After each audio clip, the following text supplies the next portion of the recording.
Hey everyone, today we are diving into one of the most talked about PSLE math questions ever. My pile is bigger, but mine is neater. That's right, it's the Helen and Ivan coins question. Now, this question didn't just stay in exam halls, it went viral. Memes pop up everywhere from DBS, OCBC, IKEA, Watson's, Sentosa, even SGH. Honestly, I have never seen a PSLE question get this level of attention. Now, what's interesting is a very similar question actually appeared back in PSLE 2015, but back then, almost no buzz. Maybe social media wasn't as big then, or maybe in 2021, during COVID, people simply had more time to analyze and meme this question. Now, back to this question. So, what makes this question so interesting and tricky? It comes down to four different variables that students must keep track of at the same time. Number one, the value of each coin. Apparently, there are 20-cent coins and also 50-cent coins. Number two, the number of coins. Helen had 64 20-cent coins and a certain number of 50-cent coins. So that's unknown. On the other side, Ivan had 104 20-cent coins and an unknown number of 50-cent coins. That's the second variable. The third one, the total value of all the coins. And this is probably the most hidden variable because at no point in time did the question mention about the value of the coins that each of them had. And yet they want to find out who has more money and how much more. And the fourth one is the mass of the coins.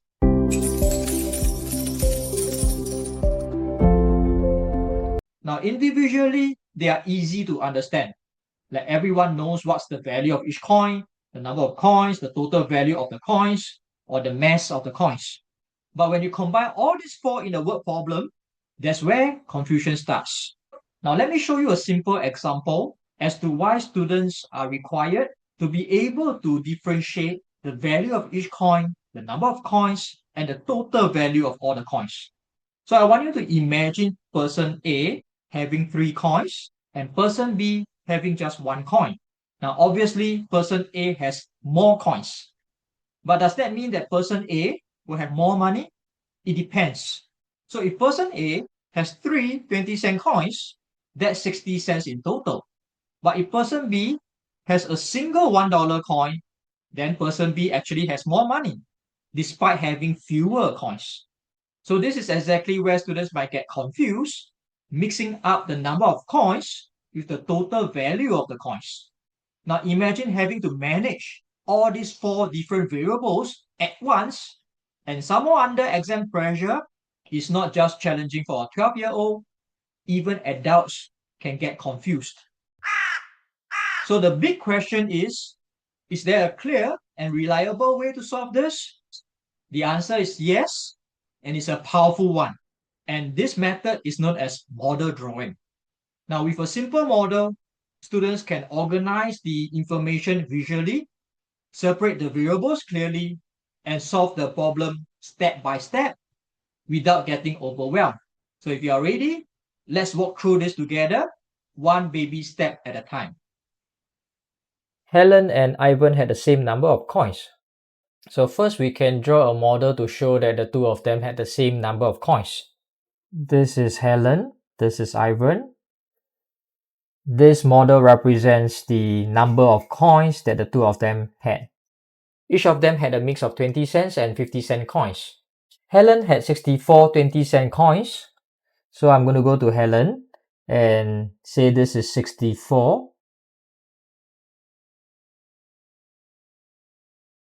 20-cent coins. I'm going to use a blue pen to write that, 20-cent coins.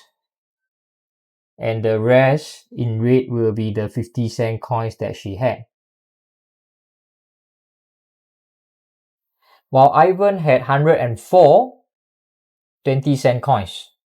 So this is the 104 20-cent coins that Ivan had. I'm just going to cut the 104 into 64 and 40. So this is 64, this is 40, and they both add up to 104 20-cent coins that Ivan had. The rest of the coins here will be his 50-cent coins. As always, when you cut, make sure you cut for all. So this is also 40 here. We do not know the total number of 50-cent coins the two of them had, but I guess it doesn't matter. Part A. Who had more money? Helen or Ivan? And how much more? If you look at the model closely, the part where I'm shading in green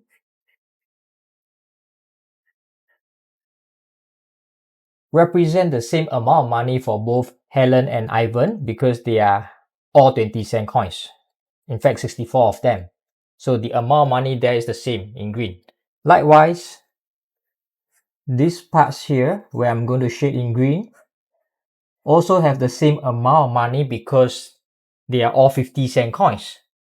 So you can see that the only difference in the amount of money they had is the 40 50-cent coins that Helen had and the 40 20-cent coins that Ivan had. So if you want to find the difference, what you can do is to take one 50-cent coins minus one 20-cent coin. You will have a 30 cent there. And then there are 40 such 30 cents. So it's 40 times 30 cents. You will get $12. So that's the answer for part A. Who had more money? Helen. And how much more? $12. Alternatively, you can just take 40 times 50 cents, take away 40 times 20 cents to find out the difference in the amount of money they had. Moving on, the total mass of Helen coins was 1.134 kg.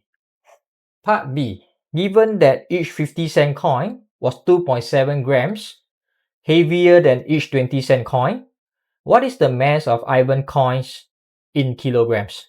Now, using the same model, in terms of mass, this part here, where I'm going to circle in purple, have the same mass because they are made up of 64 20-cent coins for both Helen and Ivan. Alright, and this part here in purple also have the same mass because they are made up of the same number of 50-cent coins.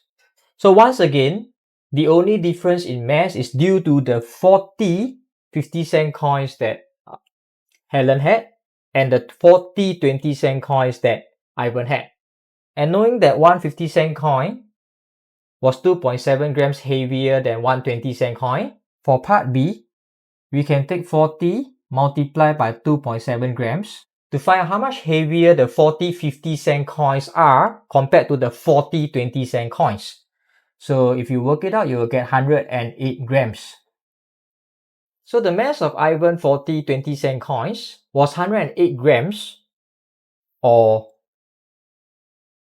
0.108 kg lighter than the mass of the 40 50-cent coins that Helen had. Right. So in order to find out the mass of Ivan coins, we can just take away 0.108 from 1.134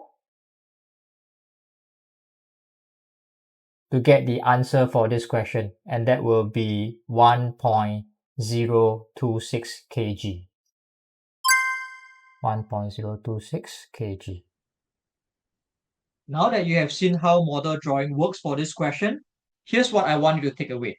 Now, no marks will be awarded no matter how beautiful your model drawing is, but it puts you on the right track. My advice to students is this. Whenever you feel stuck in a word problem, try drawing a model because very often you might start to see the solution. But here's something more important. Model drawing at this level, P5, P6, isn't just the basic part whole or comparison models that you used to have drawn in P1 or P2. There's actually a method to it, a structure, even a bit of an art. And that's exactly what I'll be teaching in my upcoming digital course on model drawing. So if you want to master this skill, make sure you follow this channel as I will be announcing it soon. With that, I'll see you at the next one where I will break down another trending PSLE math question.